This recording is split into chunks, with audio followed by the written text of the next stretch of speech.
अस्सलामु अलैकुम नहमदुहु सल्लु अला रसूलिहिल करीम अम्मा बाद সমস্ত প্রশংসা স্তব স্তুতি বন্দনা মহান আল্লাহ পাকের দরবারে তার সাথে মায়ার নবী প্রেমের ছবি ধ্যানের রবি নূর নবী জগৎ গুরু বিশ্ব লিডার বিশ্ব নেতা হযরত মুহাম্মদুর রাসূলুল্লাহ সাল্লাল্লাহু আলাইহি ওয়াসাল্লামের পাক কদমে লাখো দরুদ ও লাখো সালাম। আল্লাহ পাকের দরবারে শুকরিয়া আদা করি যে আজকে পিরানে পীর দস্তগীর আব্দুল কাদের জিলানী महबूब सोबानी मासूकी यास्तानी হাসানি ও হুসাইনি হযরতে বাবা বড় পীর সাহেব রহমাতুল্লাহ আলাইহির স্মরণে আজকে এখানে আমরা বসতে যে পেরেছি, আসতে পেরেছি, আল্লাহ পাকের দরবারে লাখ লাখ শুকরিয়া।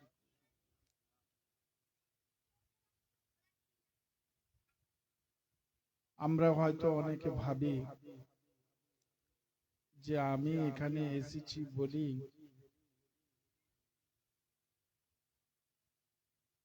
তো এখানে গস পাকের কি অবদান আছে।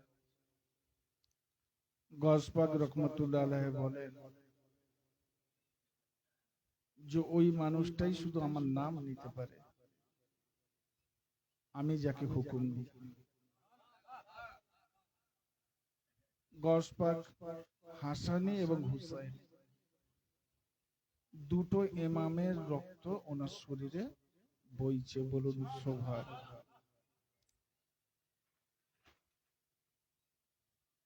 গস পাক রহমতুল্লাহ আলাইহির আমরা যেখানে বসেছি ভাবছেন যে আব্দুল কাদের জিলানী রহমতুল্লাহ আলাইহি তিনি কোনো বুঝতে পারছেন না বা জানেন না যে আমরা এখানে আছি। এটা ভাবার কোনো কারণ আছে? গস পাক রহমতুল্লাহ আলাইহি বলেন পৃথিবীর সৃষ্টি থেকে শেষ পর্যন্ত যা জন্মেছে, যা আছে আর যা জন্মাবে সব আমার দৃষ্টির মধ্যে আছে। কে বলছে? পিরানে পীর দস্তগীর রহমতুল্লাহ। আপনি যে এখানে আজকে আসবেন এটাও গস পাক না বোঝা যায়। কারা এসেছেন, কারা আসবেন, কারা এখানে আছেন, কারা আবার কেটে যাবেন। কেউ এখানে এসে ঈমান তৈরি হবে, আবার কেউ এখানে এসে ঈমান চলে সব ধরা আছে। তাহলে গস পাক রহমাতুল্লাহ যদি এটা জানতে পারে তাহলে আল্লাহ রসুল কি জানতে পারেনি? আল্লাহ রসুলও জানেন কিয়ামত পর্যন্ত কে কাফের হবে, কে মুনাফিক হবে, কে ঈমানদার হবে। তার নামের লিস্ট একটা এক সাহাবাকে বলে গেছিলেন, বলুন সুবহান। এত ডিটেলস আলোচনা দরকার নেই, আল্লাহ রসুল কিন্তু বলে গেছিলেন, হাদিস পাকে। তাহলে আমরা যে এখানে বসে আছি আল্লাহও জানে, রসুলও জানে, আর আমার পিরানে পীর দস্তগীর আব্দুল কাদের জিলানী রহমতুল্লাহ জানে। আর যার আঙিনায় বসে আছি ইনি জানতে পারছেন না? পাচ্ছে? যদি মনে হয় ইনি জানতে পারেন, শুধু একটা ছোট্ট কথা বলি,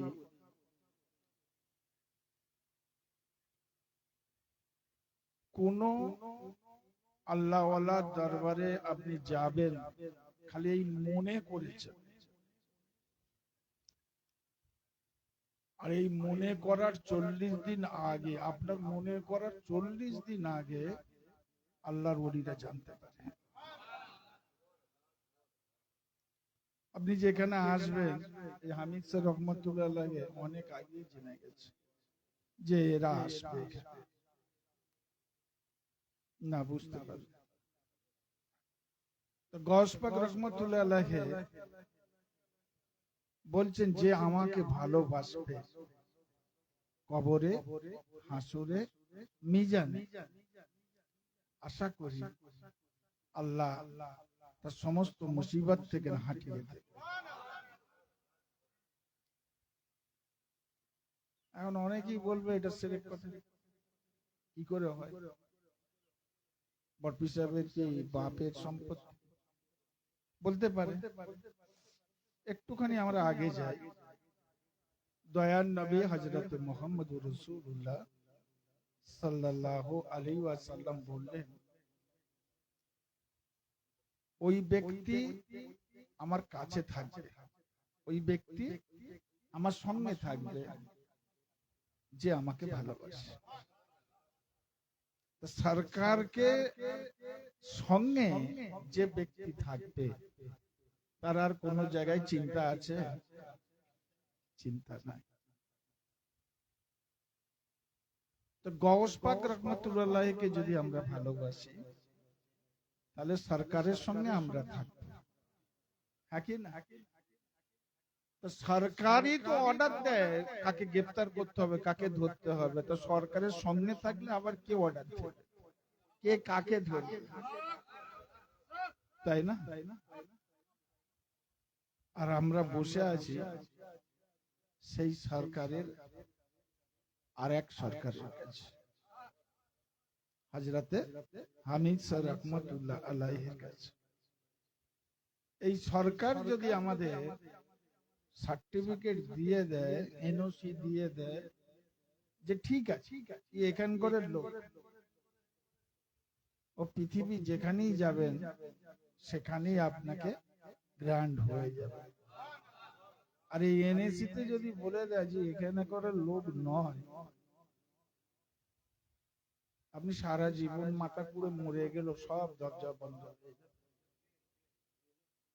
না বুঝতে পারছি? তাহলে এই যে সরকার, এই সরকারের দাম আছে না নেই? সবচেয়ে তো ছোট মিনি কোর্ট হচ্ছে পঞ্চায়েত, সবচেয়ে তো মিনি কোর্ট হচ্ছে পঞ্চায়েত। এই পঞ্চায়েত যদি একবার সার্টিফিকেট দিয়ে যায় যে এই লোকটা ক্রিমিনাল, ক্যারেক্টার সার্টিফিকেট যদি দিয়ে দেয়, পৃথিবীর যে কোনায় যাবেন, যে দেশে যাবেন, যে কাজে যাবেন, আপনাকে বার করে দেবে। কোন স্কুল, কল কারখানা, চাকরি বাকরি কোথাও আপনার কোনো অ্যাডমিশন হবে নেবে না, খালি ওইটুকু কথা বলার জন্য। আর সরকার যদি বলে দেয় এ আমার লোক আছে, এ আমার লোক আছে, আর কিছু দরকার নেই, খালি সরকার যদি বলে দেয় এটা আমার লোক আছে, তো ব্যাস বেড়া পার। হ্যাঁ কি না? আল্লাহ ওয়ালাদের রহস্য খেলা আপনার আমার বোঝা খুব মুশকিল, খুব মুশকিল। বাহালুল বলে একজন ফকির, হারুন আল রশিদের জামানায়, বাদশাহ হারুন আল রশিদের জামানায় একজন বিখ্যাত মজহুম ফকির থাকতেন। তার নাম হচ্ছে কি বাহালুল, হযরতে বাহালুল রহমতুল্লাহ আলাইহি। তো একদিন বাদশাহ বেড়াতে বেরিয়েছে। ছোট্ট কথা বললে খুব বুঝতে পারবেন।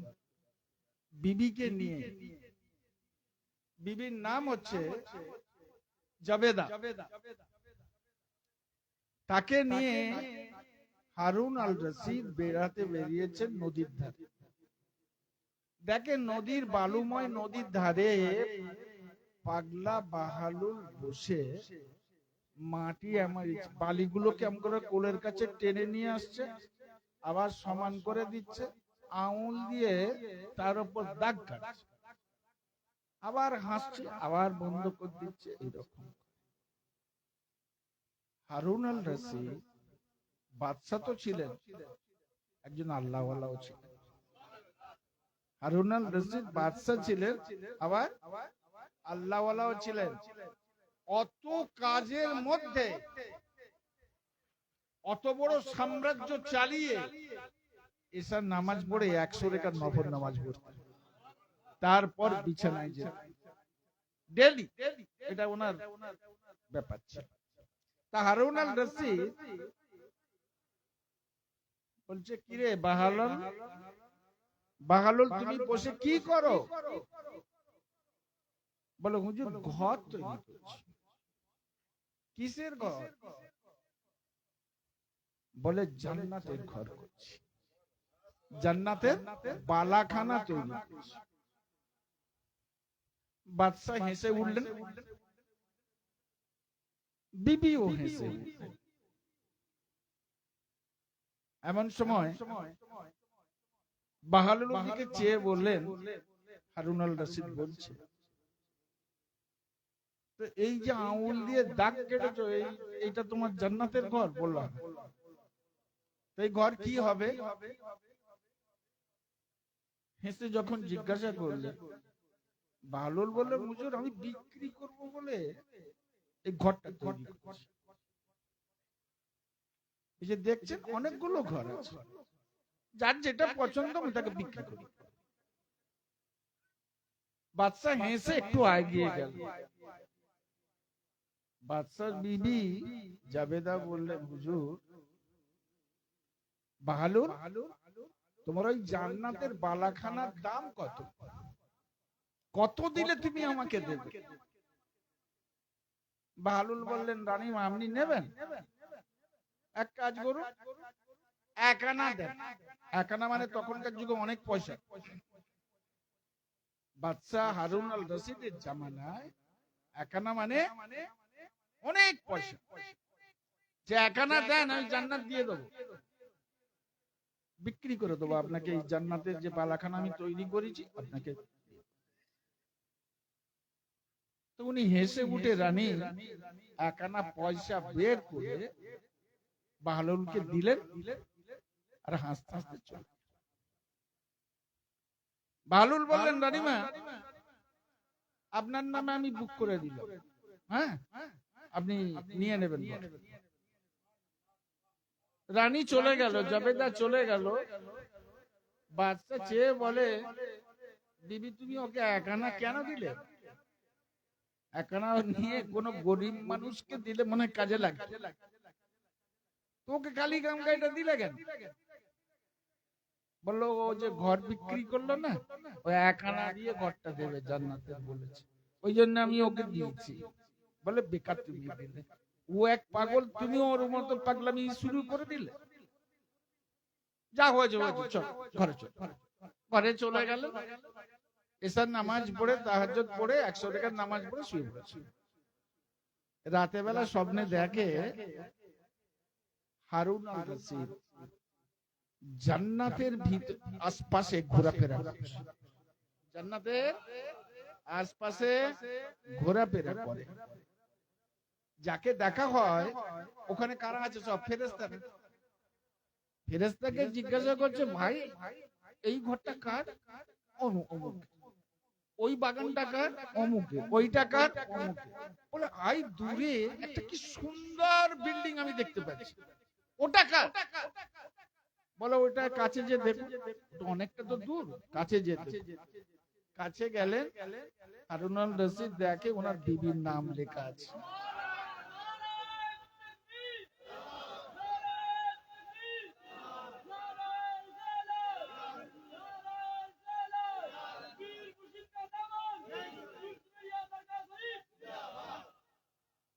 কাছে যে দেখে যে ওনার বিবির নাম জাবেদা লেখা আছে, ওখানে দারোয়ান লাগানো আছে। হারুন আল রশিদ বলছেন, আমি কাছে গেলাম, বললাম, ভাই দারোয়ান গেটটা খুলে দাও, আমি ভিতরটা দেখব। বাইরেটা যদি এত সুন্দর হয় তাহলে ভিতরটা কত সুন্দর। দারোয়ান বললেন, না আপনাকে ঢুকতে দেওয়া যাবে না, এটা অ্যালার্ট হয়ে গেছে জাবেদার নামে, এটা আপনার ঘর নয়। বলে, কে আমি জানো? আমি হারুন আল রশিদ। বলছো, দুনিয়ায় আল্লাহ আপনাকে বাদশাহী দিয়েছে বলে তাই কেড়ে নিলে কতক্ষণ? কি আপনার নামে কোনো এখানে ঘর নেই, আপনার বিবি জাবেদার নামে ওই ঘরটা আছে। আর ওনারই জন্য যেহেতু বরাদ্দ, উনি একমাত্র এখানে ঢোকার অধিকার, মালিক, অন্য কাউকে ঢুকতে দেওয়া হবে না, আপনি চলে যান। হারুন আর রশিদ বলল, ঘুমটা আমার ভেঙে গেল, চোখ ভরা পানি। আর ঘরের সৌন্দর্যটা দেখে আমি ভুলতে পারি। কেন এমন হলো চিন্তা করছি, মনে পড়ে গেল সেই বাহালুলের কথা। বাহালুল তো বালির উপরে কিছু মাটি নিয়ে ইজিবিজি কাটছিল। বিবিকে বললো যে আমি জান্নাতের ঘর তৈরি করছি, বিক্রি করব বলে। বিবি দেখে একখানা দিল, এ তো সত্যি মত্যি ওখানে জান্নাতে তার ঘর দেখেছি,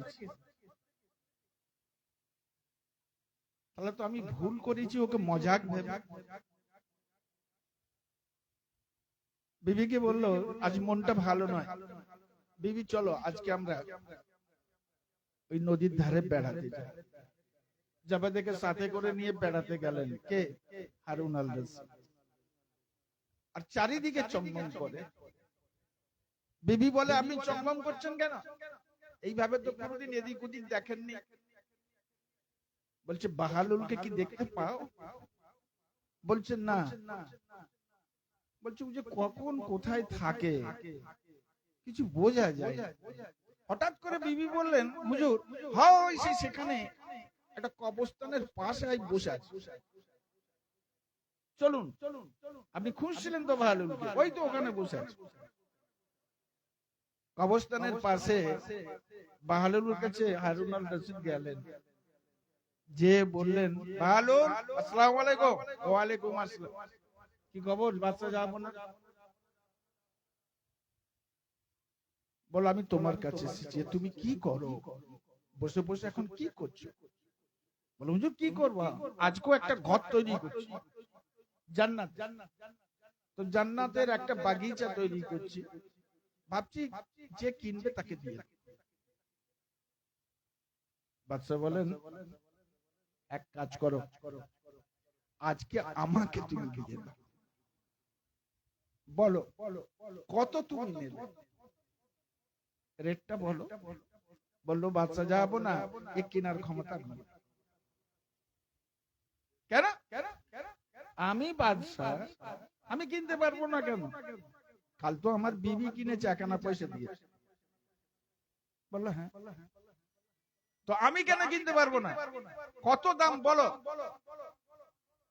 বলো, গোটা রাজত্বটা যদি আপনি আমাকে দিয়ে দেন, গোটা রাজত্ব, সমস্ত কিছু আপনি যদি দিয়ে দেন, তাহলে আমার এই ঘরটা আপনাকে দিতে পারি। বলো, বাহালুল এটা ইনসাফের কথা হলো? কালকে আমার বিবির বেলায় একখানা, আর আমার বেলায় গোটা রাজ্য। অনেকক্ষণ যখন বারবার তিনবার বলে ফেললেন, হযরতে বাহালুল রাহমাতুল্লাহ আলাইহি বললেন, বাদশা ও তো না দেখে আমাকে বিশ্বাস করেছিল, ও না দেখে আমাকে বিশ্বাস করে একখানা দিয়ে দিয়েছে, আর আপনি কাল রাত্রেবেলা দেখে এসে আজকে দর করতে হয়েছে।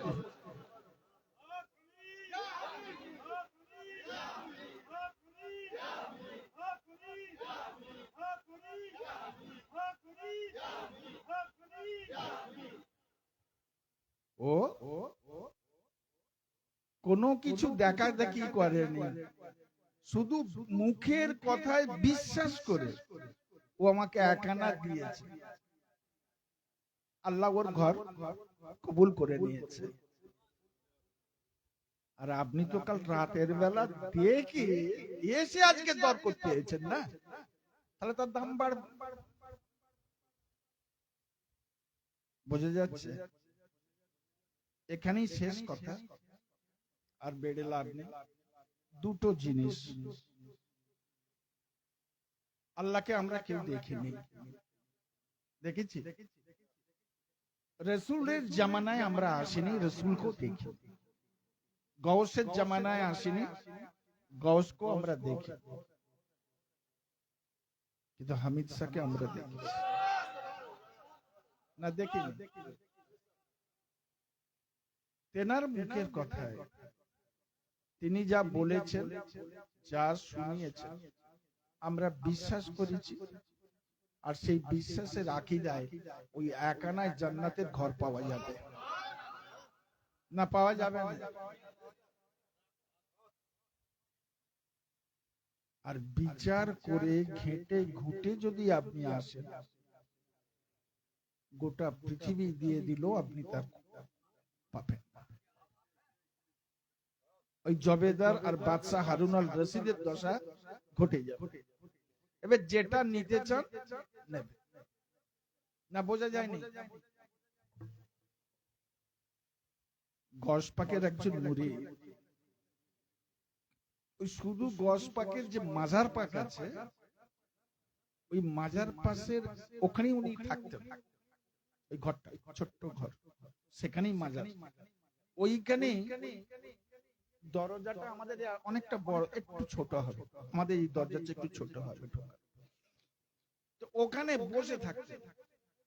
তার কাজ ছিল খালি জুতোগুলো কেউ এলে কারোর সঙ্গে কথা বলতেন, জুতোটা খালি সরিয়ে রাখতেন, গেটের দিকে জাম না হয় সরিয়ে রাখতেন।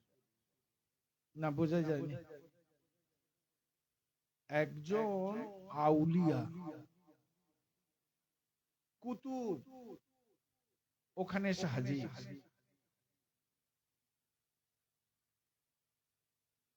তো গস পাকের সঙ্গে দেখা করলে, আর গস পাকের সঙ্গে দেখা করে যখন বেরিয়েছেন, চৌকাটের কাছে ওই ভদ্রলোক বসেছেন যে জুতো গুলোকে সরিয়ে রাখে। এত ফোর্সে তাড়াতাড়ি বেরুতে যে ওনার পা ঠিকে গেল, পা লেগে গেল কার গায়ে? ওই খাদেমের। উনি চলে গেলেন।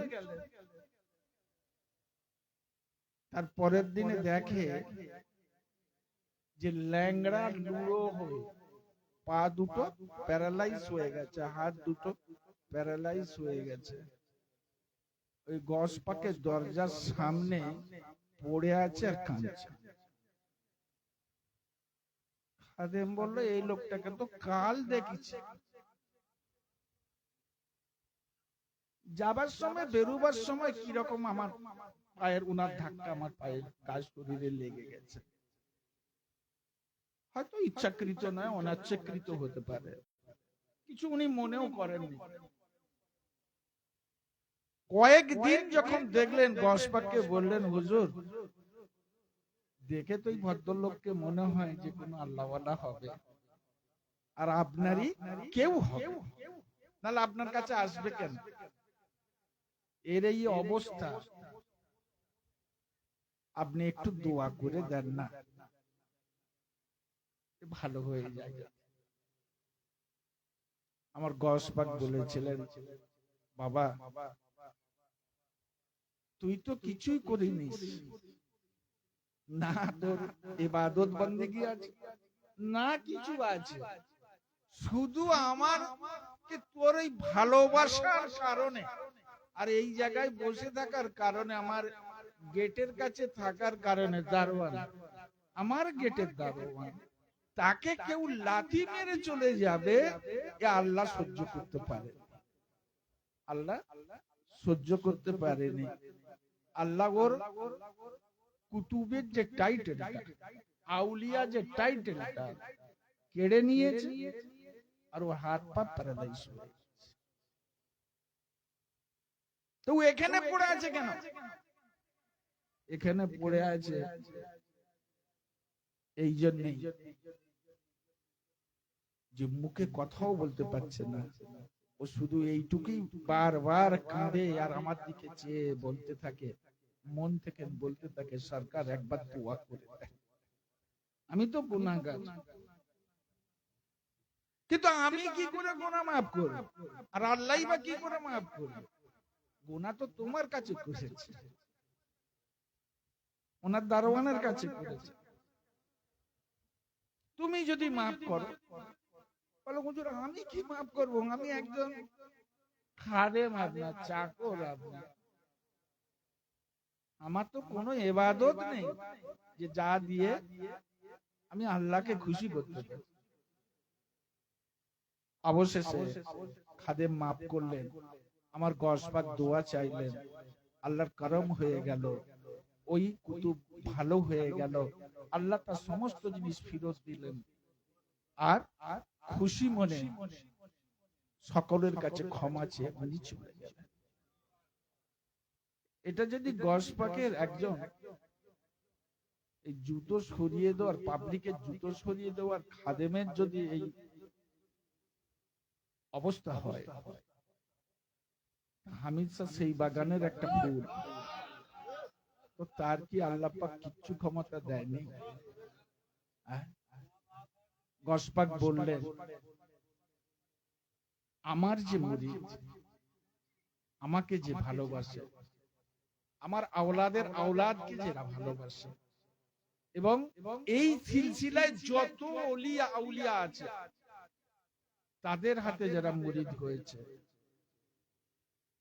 গসপাক তার জিম্মাদার নিয়েছে। যদি সত্যি সে মুরিদ হয়, যদি সত্যি সে মুরিদ হয়, বিনা ইমানে ওই ব্যক্তির মৃত্যু হবে না। ইমান নিয়ে অন্তত সে মরবে, তওবা পড়ে অন্তত মরবে, আর মৃত্যুর সময় কবরে, হাসরে, মিজানে, ফুলসেরাতে সব জায়গাতে আল্লাহর রহমত আর করম পেতে থাকবে।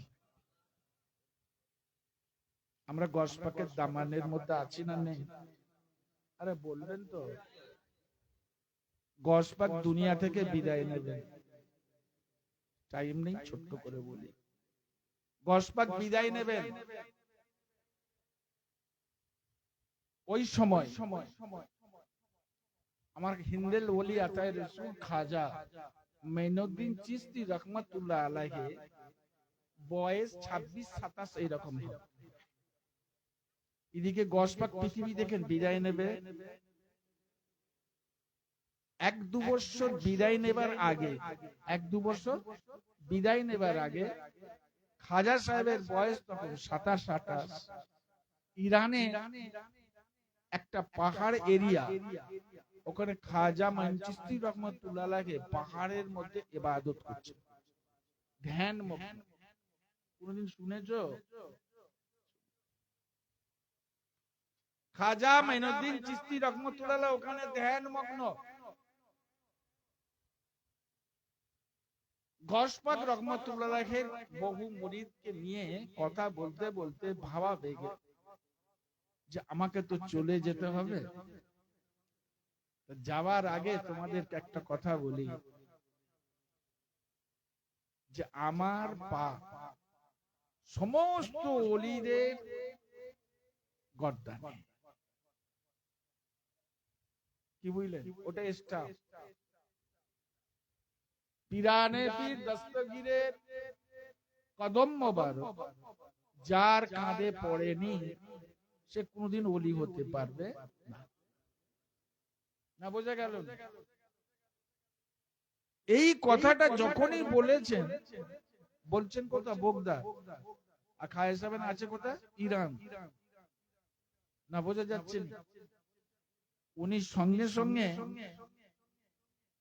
ওই গুহা থেকে শরীরটাকে নুঙ্গে দিয়ে পুরো শুয়ে পড়েছে, আর চোখের পানিতে বুক ভেসে যায়। সারা পৃথিবীর যত ওলি আউলিয়া গওস কুতুব ছিল সকলেই কান পেতে দিয়েছে ওনার কদম মোবারক নেবার তারে। আর আমার খাজা মাইনুদ্দিন চিশতি রহমাতুল্লাহ আলাইহি নেবার সময় উনি কি করেছেন? শুয়ে পড়েছেন। গওস পাক আধ্যাত্মিক চোখে বুঝতে পারলেন। ওখান থেকে বললেন, মাইনুদ্দিন, সবাই তো আমার কদম মোবারক নেবার জন্য কাঁধ পেতে দিল, তুমি এমন করে শুয়ে পড়লে কেন? তো খাজা মাইন চিশতি রহমাতুল্লাহ বলেছিলেন, সরকার আপনি যখন এলাহান করেছেন আমার কানে খবরটা এলো, আপনার পা মোবারককে আমার মাথায় করে রাখতে চাই, আমার মাথায় করে রাখতে চাই। গসপাক রহমতুল্লাহ সমস্ত মুরিদিনের সামনে বক্তব্য দিতে দিতে এই কথা বলছেন যে মঈনুদ্দিন, আমি তোমাকে বেলায়েত দান করব। তুমি যখন আমাকে এতই ভালোবেসে ফেলেছো, আমি তোমাকে বেলায়েত দান। বোঝা গেল কথা?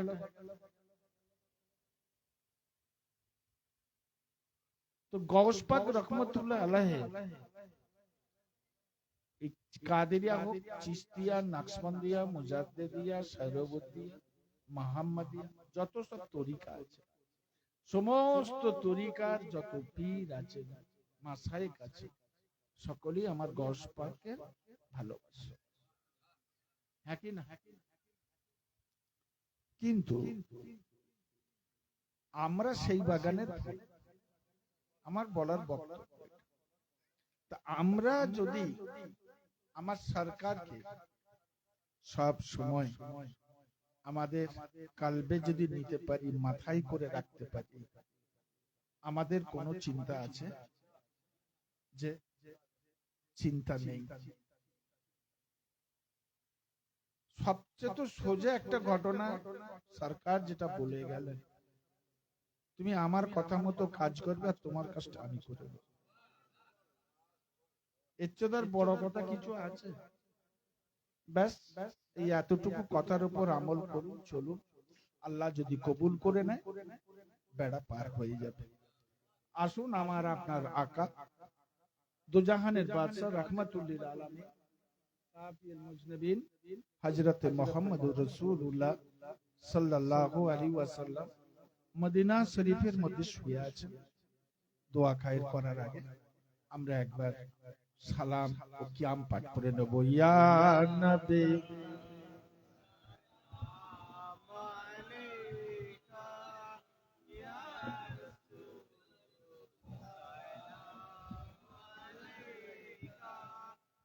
ইয়া হাবিব সালাম আলাইকা সালাবাতুল্লাহ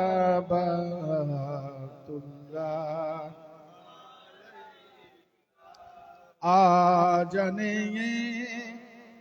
শুনি আপনার নাম কালেমায়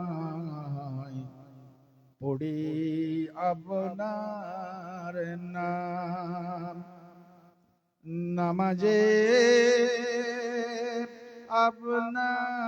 আপনাকে সালাম আপনি যে নূরে মুজাসসাম ইয়া নবী সালাম আলাইকা ইয়া রাসূল ইয়া হাবিব সালাম আলাইকা সালাওয়াতুল্লাহ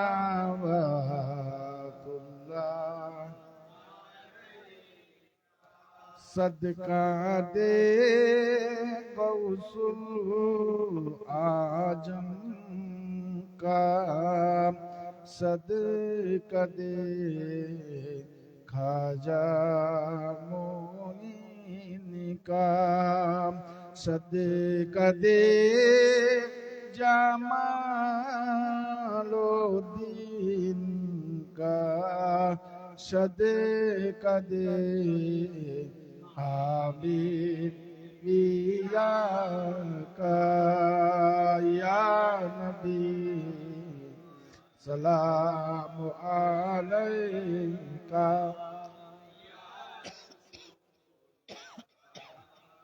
আলাইকা ইয়া হাবিব সালাম আলাইকা সালাওয়াতুল্লাহ আলাইকা ইয়া রাব্বি।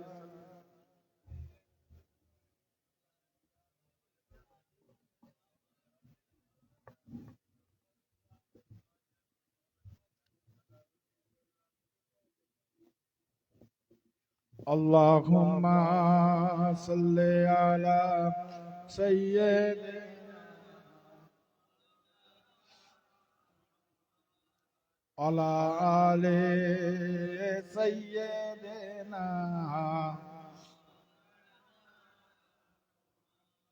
ও খুশবুস কহে দো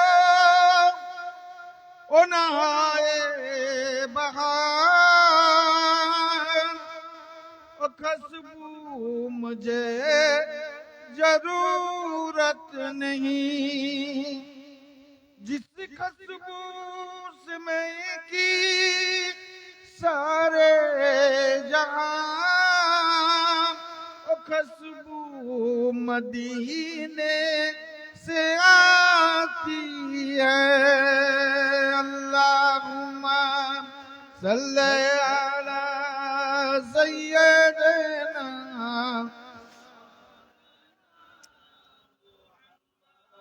आला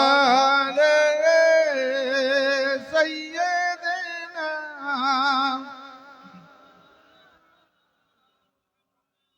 तेरी कदमे में आना मेरा काम था तकदीर बनाना तेरा हाथ है तो बुलाया मैं आया तेरी पास में करम नहीं तो और क्या है अल्लाहुम्मा सल्ली अला सय्यिदिना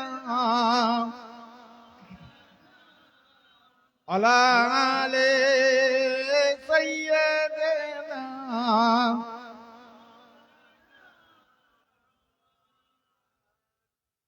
দোয়া খায়ের আগে একটা ছোট্ট কথা মনে পড়ে গেল যে আমরা যদি দোজাহানের বাদশা কি বললেন যে আমাকে যদি কেউ ভালোবাসে আমার সঙ্গে তার হাসর হবে। আল্লাহ রাসূলের কথা, হাদিস পাকের কথা। আমার গস পাক বললেন যে আমাকে ভালোবাসে আমি তার সাথে থাকবো, সে আমাকে খুঁজতে হবে না, আমি তাকে খুঁজে পাবো। আমরা যদি হামিদ শাহকে ভালোবাসি, এখানে তো টাকা পয়সা কিছু সওয়াল নেই। প্রেমের কাছে এইসব টাকা পয়সার কোন সওয়াল আছে? খালি মন থেকে প্রেম বিনিময় করা ভালোবাসা, আর সেই ভালোবাসার নমুনা দেখালি বেড়া পার না। আমরা সারা জীবন যত রকমের ইবাদত আছে, নামাজ, রোজা, হজ, যাকাত, এগুলো সব ইবাদত, দান, খেয়রাত, সব ইবাদতের মধ্যে যদি বিচার করা হয় আমরা আটকে যাব। কোন ইবাদতের দ্বারাই আল্লাহর বিচার থেকে পরিত্রাণ পাওয়া যাবে না যদি আল্লাহ নিজে গুণে না রহম করম না করে দেয়। হ্যাঁ কি না? আল্লাহ বলে বান্দা এত ঘাবড়াবার কি আছে, আমি তো জানি তোমার চলতে ফিরতে তুমি ঠক্কর খাবে, আমি জানি তুমি অনেক গুনাহ করে ফেলবে। কি তোমার কাজই তো ওলট পালট কিছু করে ফেলা। আর আমার কাজ, তুমি 1000 বার পড়ে যাবে, আমি 1000 বার তোমাকে হাত ধরে তুলে নেব। আমি আমার রহমতের একটু রহমত, ভালোবাসা, প্রেম মায়ের হৃদয়ে দিয়েছি। আর সেই ছিটে ফোটায় মা আমার ছেলের জন্য জান দিতে প্রস্তুত, কিন্তু ছেলের ক্ষতি হতে দিতে চায় না। সেই অভাগিনী মা যখন তার ছেলের জন্য নিজের জীবন দিতে যদি তৈরি হয়ে যায়, আমি আল্লাহর রহমানুর রহিম, আমি গফুরুর রহিম। আমি কি তোমাকে সৃষ্টি করেছি, তৈরি করেছি সর্বশ্রেষ্ঠ করে। তুমি একবার শুধু ওই বাচ্চাটার মতো ট্যাঁ করে কেঁদে ওঠো, মা যত কাজই থাক কোটি টাকা সব ফেলে দিয়ে মা যে না ওই কাদা মাখা অবস্থায় ভালো শাড়ি আর হুঁশ থাকবে না, কাদা হবে হুঁশ থাকবে না। মা আমার যে ওই বাচ্চাকে কোলে তুলে নিয়ে বুকে জড়িয়ে ধরে চুমু খেয়ে বলবে, বাচ্চা তুই কেন চিৎকার কেঁদে উঠেছিস তুই বল, আমার তো জানি উড়ে গেছিল। এটা বলবে না? বলবে না? এটা যদি মায়ের দিলে খবর এমন হয়, বান্দারে আমি আল্লাহ, আমি তো রব, হ্যাঁ আমি তো রব, আমি তো রহমান, আমি রহিম, আমি করিম, আমি জব্বার, আমি আউয়াল, আমি আখির, আমি জাহির, আমি বাতিন। আমি কি জানিনি যে তুই কি করছিস না করছিস?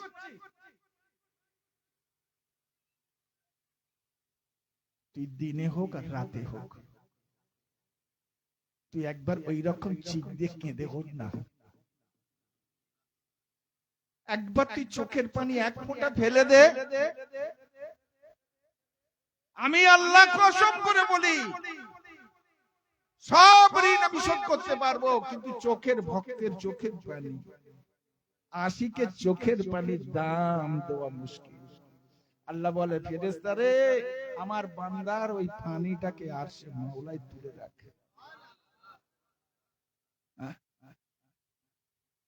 আল্লাহর ভয়ে, আল্লাহর প্রেমে যে পানি পড়ে, এক ফোঁটা পানি ওই জাহান্নামে যদি ছিটিয়ে দেওয়া যায়, চিরকালের জন্য জাহান্নাম ঠান্ডা হয়ে যাবে।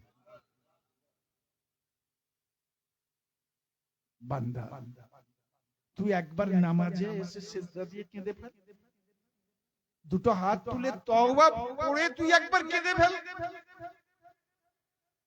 আমি আল্লাহ না, তো সারা জীবনের গুনাহকে আল্লাহ মাফ করে, আমি সারা জীবনের গুনাহকে আমি আল্লাহ মাফ করে দেব। সে ক্ষমতা কুদরত একমাত্র আমার আছে। খায়রুল ইন্নাকা আলা কুল্লি শাইইন কাদির। না বোঝা গেল না? একবার যদি আমরা চিক দিয়ে কেঁদে উঠি, একবার যদি দিল থেকে আওয়াজ এসে যায় কান্নার, হয়তো আজকের এই মোনাজাতটাই আখেরি মোনাজাত হয়ে যাবে। হয়তো আজকের মোনাজাতটা কাল কিয়ামতের হাসরের ময়দানে তোমার সাফায়েতের কাজ করে দেবে। হয়তো আজকের এই মোনাজাতটাই তোমার জীবনের গুনাহকে হয়তো মাফ করে দিতে পারে। আল্লাহ পারেন না? পারেন না? বাবাজি, ছেলে যত খারাপই হোক, যত অন্যায় করুক না কেন, বাপ মা সব সময় লুকোবার চেষ্টা করে, দুনিয়ার মানুষের কাছে যেন না এটা প্রকাশ পায়। আমার ছেলেকে খারাপ বলবে, মারবে, জেলে দেবে, পুলিশে দেবে, গাল দেবে, সব বাপ মা ভাবে না? ভাবে না? আল্লাহ বলে, বান্দারে আমিও ভাবি, আমিও ভাবি, আমিও ভাবি। সকাল থেকে ঘুমটা ভাঙলো, তুই গোনা করতেই থাকিস,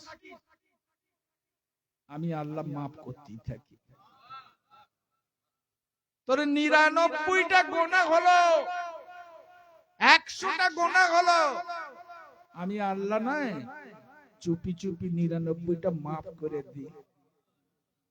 কাউকে তোকেও জানতে দিইনি, কাউকে বুঝতে দিইনি, একটা মাত্র গুনাহ শুধু লিখে রাখি। তো 99টা গুনাহকে আমি আল্লাহ মাফ করে দিয়েছি তোর বলার আগে। আর 24 ঘন্টা না, যখনই ফেরেশতা লিখতে যায় আমি আল্লাহ বলি একটু দাঁড়া, আমার বান্দাকে আমি তৈরি করেছি, আমি জানি না তুই গুনাহটা লিখিনি। হয়তো 1 ঘন্টা পরে মাপ চেয়ে নেবে, 1 ঘন্টা পরে তওবা পড়ে নেবে, 2 ঘন্টা পরে তওবা পড়ে নেবে রে, ও জোহরে পড়ে নেবে তওবা, আসরে পড়ে নেবে, এখনো রুকে যা, মাগরিবে হয়তো পড়ে নেবে, এশায় হয়তো পড়ে নেবে, তাহাজ্জুদ হয়তো পড়ে নেবে, যখন কোন সময় ফজর পর্যন্ত আর হলো না, ফেরেশতা বলে আল্লাহ আমি এবার কি করব, এর গুনাহ তো একটা একটা করে 100 হয়ে গেল আজকে। আল্লাহ বলে কেউ তো নেই, সবাই ঘুমিয়ে, ও ঘুমিয়ে আছে, ওর 99 গুনাহটাকে মাফ করে দিনু আমি আল্লাহ, একটা গুনাহ তুই লিখে দে। আমার মনে হয় আজকেও তওবা করে নেবে, এই আজকে করবে, আজকে করবে, এই সুযোগ আমার আল্লাহ দিয়েছে। তবুও বান্দা কোনদিন কৃতজ্ঞতা স্বীকার আল্লাহর কাছে করলো না, করলো না, না বোঝা যায়নি। হাসপাতালে আপনি যাবেন অসুস্থ হয়ে, ডাক্তারবাবু বললেন যে অক্সিজেন দিতে হবে, ঘন্টায় এত টাকা অক্সিজেন রেট, দেখা গেল 24 ঘন্টা আপনাকে রাখলে পুরো ভিতরের অক্সিজেন আর বাইরের এই অক্সিজেন নিয়ে প্রত্যেক দিন কয়েক লক্ষ টাকা অক্সিজেন খরচা হবে। কত টাকা? কয়েক লক্ষ টাকা আপনার অক্সিজেন লাগবে। 3 দিন ভর্তি হলেন, মনে করুন 1 লাখ করে, 3 লাখ টাকা অক্সিজেন লেগেছে, আপনি মারা গেলেন, লাশ দিতে চাইনি, পুলিশ কেস কাবারি করতে হলো, অবশেষে মীমাংসা হয়ে বলল যে মরে গেছে, গরিব মানুষ, পয়সা নেই, এক কাজ করুন 3 লাখ দিতে পারবে না, 2 লাখ নিয়ে আপনার লাশটা দিয়ে দেন, মরে যাও শান্তি নেই। নার্সিং হোমওয়ালা বলছে যে আমার পয়সা দিতেই হবে, আমার বেড খরচা এত, আইসিইউ খরচা এত, ছাড়বে? আপনি তাহলে ডেলি কয়েক লক্ষ টাকার খালি হাওয়া নিচ্ছেন। কার হাওয়া? আপনি তৈরি করেন নাকি? কেউ তৈরি করে?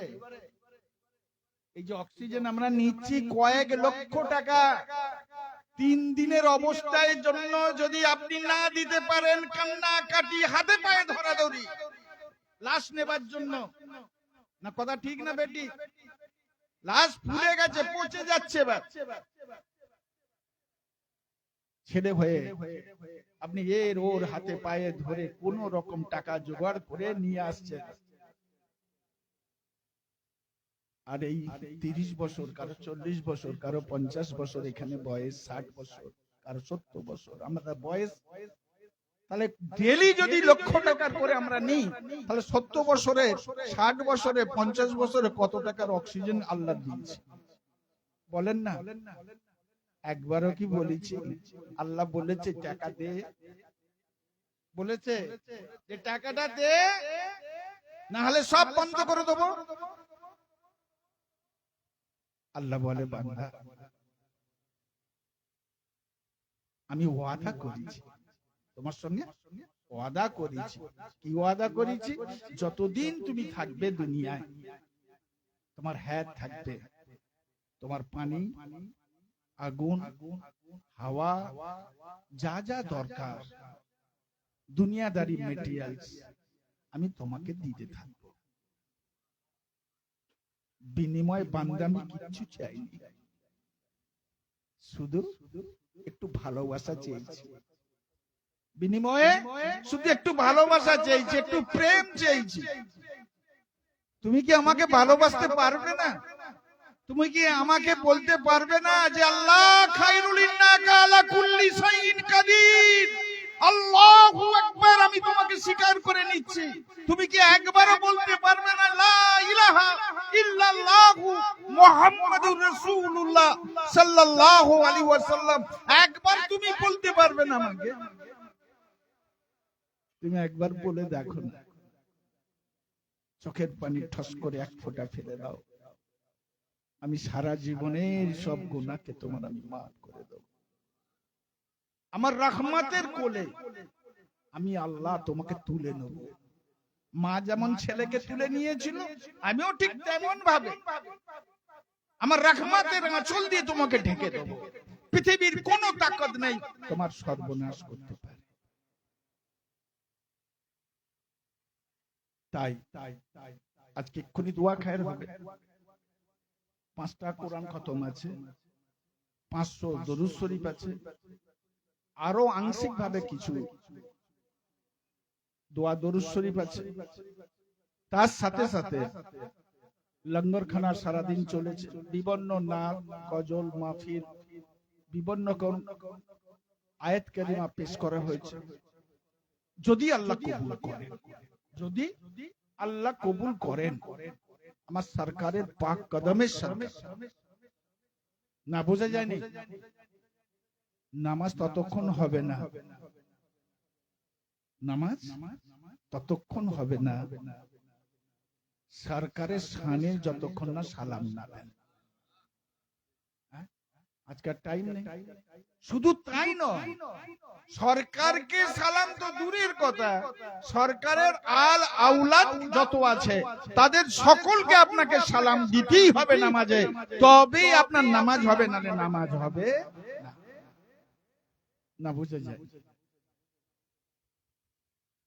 সেই সরকারের একটা বাগানের ফুল, এনার উসিলা দিয়ে আমরা দোয়া চাইব, সেই সরকারের উসিলা দিয়ে দোয়া চাইব। আশা রাখি আল্লাহ যদি কবুল করে নেয়, বেড়া পার। মাগরিবের বাদ, মাগরিব জামাতের বাদে মাজারের একটা শেষ একটা মোনাজাত হবে। যদি কারো সম্ভব হয় থাকার, থাকবেন, না হলে মাগরিবের জামাত পড়ে বা আগে আপনারা চলে যেতে পারেন। ঝড় বৃষ্টির দিন, অনেক সমস্যা, তো সকলকে দরবারের তরফ থেকে ছুটি দিলাম। আর যে কথাগুলো আজকে শুনলেন, এগুলোকে আমল করার চেষ্টা করুন। ঠিক ওই জবেদার মতো একানা দিয়ে কিনে নেন না, হয়তো জান্নাত পেয়ে যেতে পারে। ও তো না দেখে বিশ্বাস করে একানা দিয়েছে গো, আর তুমি তো রাতে দেখে আমার কাছে এসেছো, এই জন্য তো গোটা দুনিয়া চেয়েছে। ব্যাস এই এতটুকু ফারাক, এইটুকু কথা যদি মাথায় আমরা নিতে পারি, বেড়া পার হচ্ছে। আমির শাহ কোনদিন বলেনি জীবনকালে যে বাবা তো আমাকে 10টা টাকা দিন। কেউ প্রমাণ দিতে পারবেন যে কার কাছ থেকে জবরদস্তি চেয়েছে 20 টাকা, 50 টাকা, 200 টাকা, 500 টাকা চেয়েছেন? দিল তার ভালো নজরানা, দিল খুশি, না দিল খুশি। আমার জীবনে আমি দেখেছি যে সরকার যখনই কোনো গরিব আওলাদ আসতেন, ওনার মুরিদ আসতেন, তার রাস্তা খরচা উনি দিতেন। আমি বললাম না বা আপনি ওকে পয়সাটা দিয়ে দিলেন। আজকে বলছি একটা কথা, খুদ জানেন তো, খুদ চালের, আমার মা বেঁচে থাকলে বলতো গো, তো খুদ ভাজা হয়ে যায়, খুদের মধ্যে ওই ছোট ছোট পাথর থাকে। হ্যাঁ, আব্বাজির দাঁত গুলো সমস্ত নষ্ট হয়ে গেছিল, তো সেই খুদটা, খুদ ভাজা খেতে যে চাল কেনার মতো পয়সা আমাদের খেতে, যে সেই পাথর গুলো দাঁতে লাগছে, বুঝতে পেরেছেন? এমন সময় একজন ধনী ব্যক্তি আব্বা হুজুরের কাছে সেই সময় এসে গেছে, নাম বলা যাবে না, আপনারা অনেক চেনেন তাকে। তো বললো হুজুর আপনি একে খাবেন না। কি? আমি মুড়ি কিনে নিয়ে আসছি, বা আমি ভালো চাল কিনছি, মুড়ি ভেজে আপনাকে দিয়ে দেবে, আপনি খাবেন। বললেন না গো, আল্লাহ যা কিসমতে জুটিয়েছে, তুমি তো একদিন কিনে দেবে, রোজ কে দেবে? উনি চলে গেলেন, নিলেন না। মা বলল, মা শুনে বলছে তুমি তো নিতে পারতে, তোমার তো এই তো খেতে গেলে কষ্ট হয়, খুদ আর ওই অংশ পাথর রয়েছে, মুড়ি নিলে তো সুবিধা হতো। বলল দেখ আমার ছেলেরা, আমার গরিব মুরিদানরা যা আনে এটাই আমার কাছে অমৃত সমান, অন্য কারো পয়সা দিয়ে এ খাওয়া বিষ খাওয়া হয়ে যায়। না বুঝতে পারলে কত ভালোবাসা। তাই বলছে আপনি এরকম এই অবস্থা সংসারে, আর আপনি একজনকে 5টা টাকা দিলেন যে তুই যা। 5 টাকা তখন অনেক দাম গো, আজ থেকে 35 বছর 40 বছর আগের কথা বলছি। বললে কি করবো বল না, আমার কাছেও পয়সা নেই আর ওর কাছেও পয়সা নেই, তো ও যাবে বেচারি, তো হেঁটে চলে যাবে কি করে, ওই জন্য 5 টাকা। এরকম বহুবার দেখেছি। যাই হোক, আসুন আমরা দোয়া খেয়ারের দিকে আগাবো। একবার দরুদ শরীফ পড়ুন, আল্লাহুম্মা সাল্লি আলা সাইয়্যিদিনা।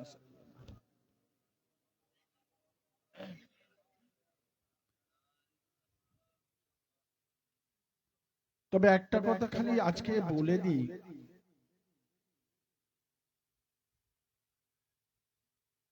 কতকগুলো জিনিসের সিমটম থাকে না, যে আকাশ মেঘ ধরেছে গো, হয়তো বৃষ্টি হতে পারে, হয়তো আমরা বলি না হবেই, এ কথা কেউ বলি হয়তো।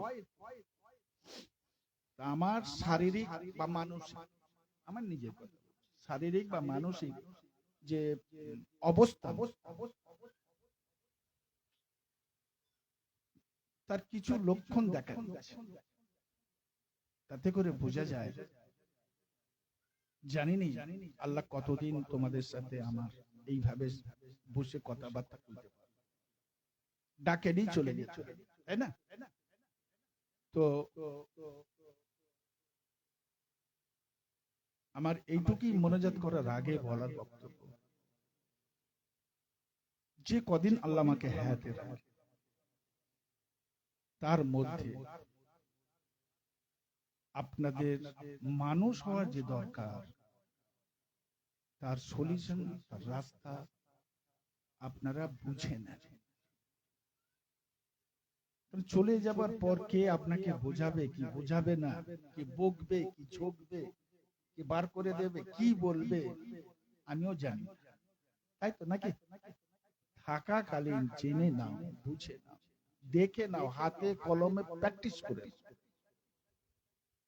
এরপর তো আর কিছু বলার নেই। এখনো পর্যন্ত যারা এখানে বসে আছেন, অধিকাংশ মানুষ যা এসেছেন দুনিয়াদারির জন্য এসেছেন, ব্যবসা, ছেলে, অসুখ বিসুখ, বালা মুসিবত, ব্যাস সব এই সব নিয়ে। কথা ঠিক না বেঠিক? আরে কিচ্ছুর জন্য আসতে হবে না, তুমি শুধু হামিদ শাহকে ভালোবেসে ফেলো না, ও তোমাকে ভালোবেসে ফেলো। ও তো বলেই দিয়েছে আমাকে, তুমি আমার কাজ করবে, আমি তোমার কাজ করব, হ্যাঁ কি না?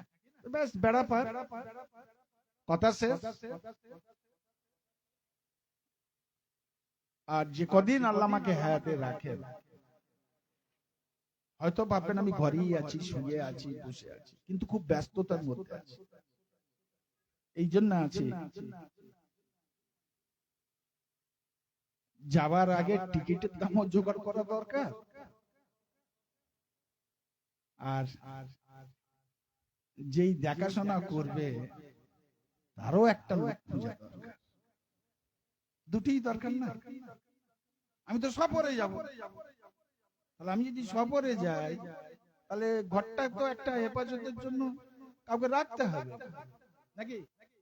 আপনারা কি বলেন? এই দুটোই ব্যস্ত।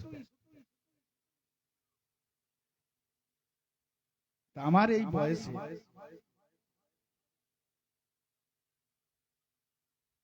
এই দুনিয়ার চাকচিক্য দেখে আর দুনিয়ার এই সব কি বলে ক্যারিশমা যেসব দেখাচ্ছে বাবার আজ, এই সব দেখে যেন ভুলে যাবেন না।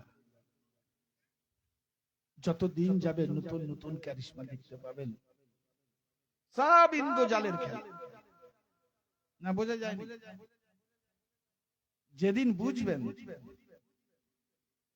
না চাইতেই চোখে পানি এসে গেছে, হৃদয়ে আল্লাহর ভয় এসে গেছে, আল্লাহ রসুলের মহাব্বতে চোখের পানি ঠস ঠস ঠস ঠস করে পড়ে গেছে।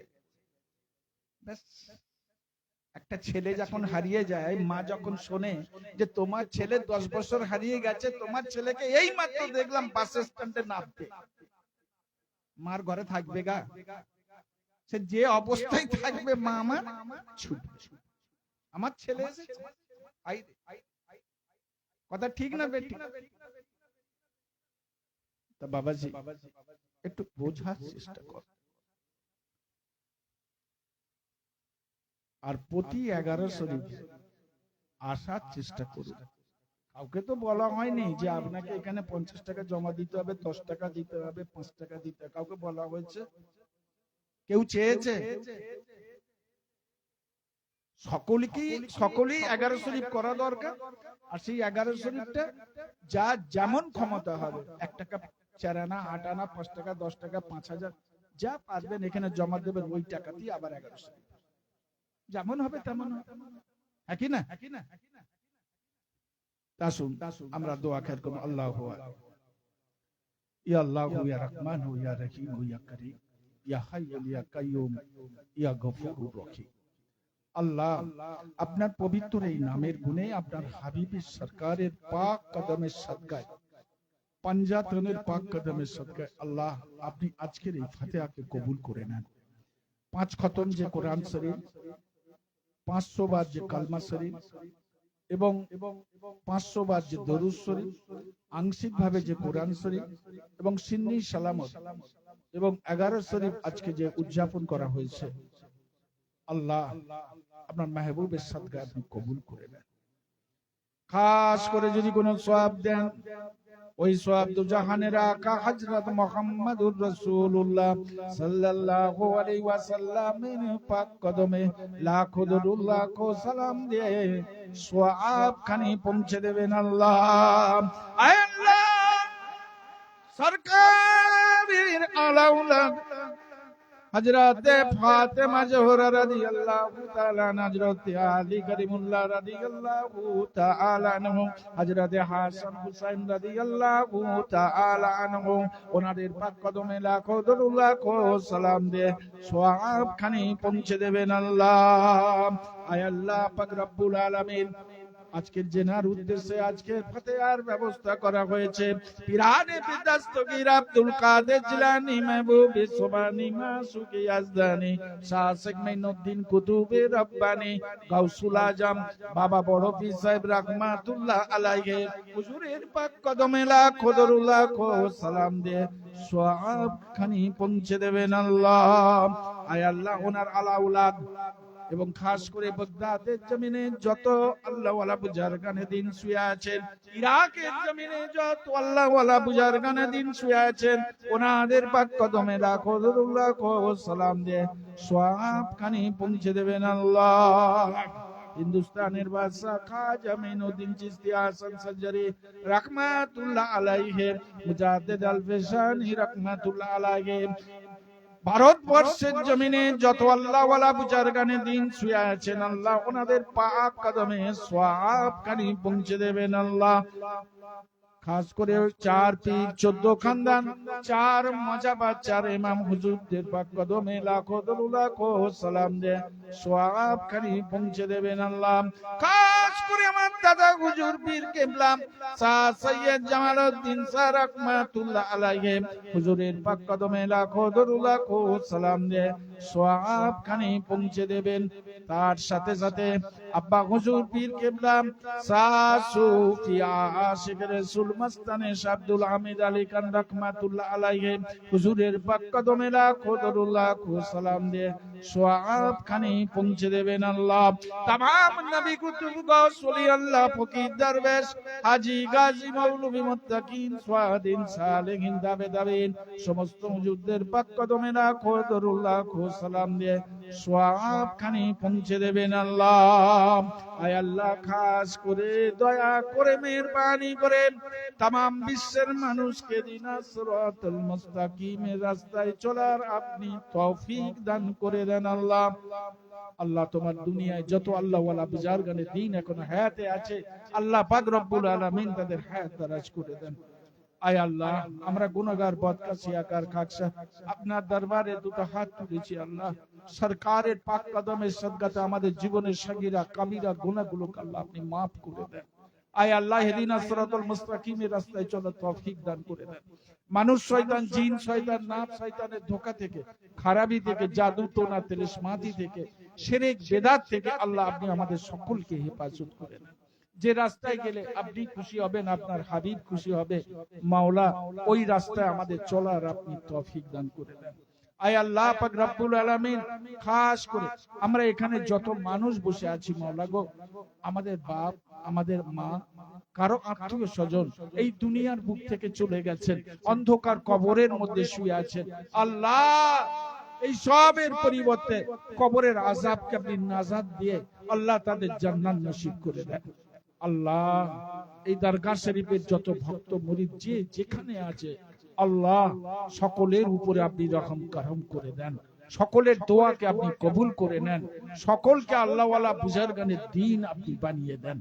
আয় আল্লাহ খাস করে দরগা শরীফের যত ভক্ত মুরিদ যে যেখানে গুজরে গেছেন আল্লাহ এই সবের পরিবর্তে খাস করে তাদের কবরে আযাবকে নাজাত দিয়ে আল্লাহ তাদের জান্নাত নসিব করে দেন।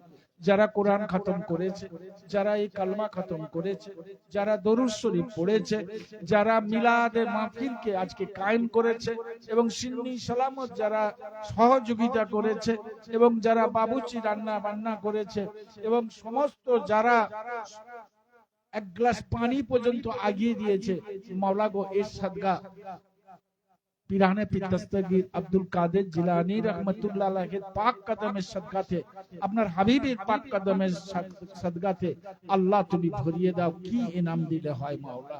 আয় আল্লাহ এই বলাই করার মধ্যে যদি ভুল থাকে ভ্রান্তি থাকে বেয়াদবি থাকে maaf করে দাও আল্লাহ। এই 11 শরীফকে কিয়ামত পর্যন্ত আপনি জারি করে দেন।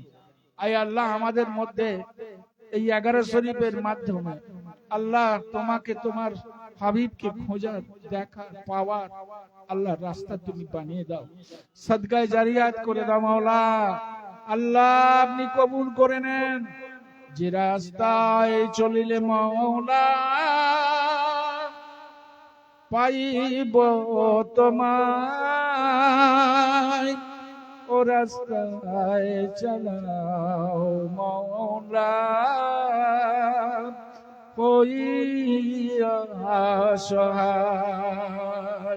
আল্লাহ পাক রব্বুল আলামিন মরণে কবরে হাসরে মিজানে ফুলসেরাতে দয়ার নবী তো জানে রাখা হযরত মুহাম্মদুর রাসূলুল্লাহ সাল্লাল্লাহু আলাইহি ওয়াসাল্লামের দিদার ও সাফায়ে নসিব করে দেবেন আল্লাহ।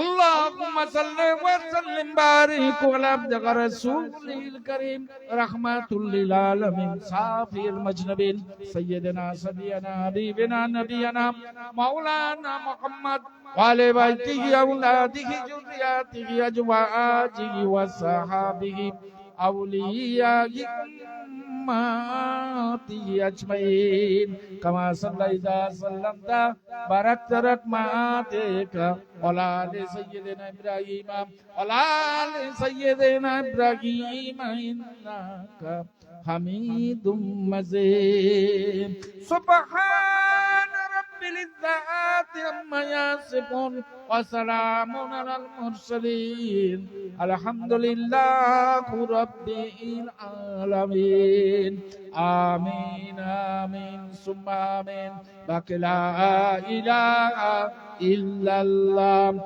লা ইলাহা ইল্লাল্লাহ লা ইলাহা ইল্লাল্লাহ হাসবি রাব্বি জাল্লাল্লাহ মা বে কলমি গায়রুল্লাহ নূর মুহাম্মদ সাল্লাল্লাহু আলা লা ইলাহা ইল্লাল্লাহ লা ইলাহা ইল্লাল্লাহ লা ইলাহা ইল্লাল্লাহ মুহাম্মাদুর রাসূলুল্লাহ সাল্লাল্লাহু আলাইহি ওয়াসাল্লাম। আসসালামু আলাইকুম। যারা যেতে চান চলে যান।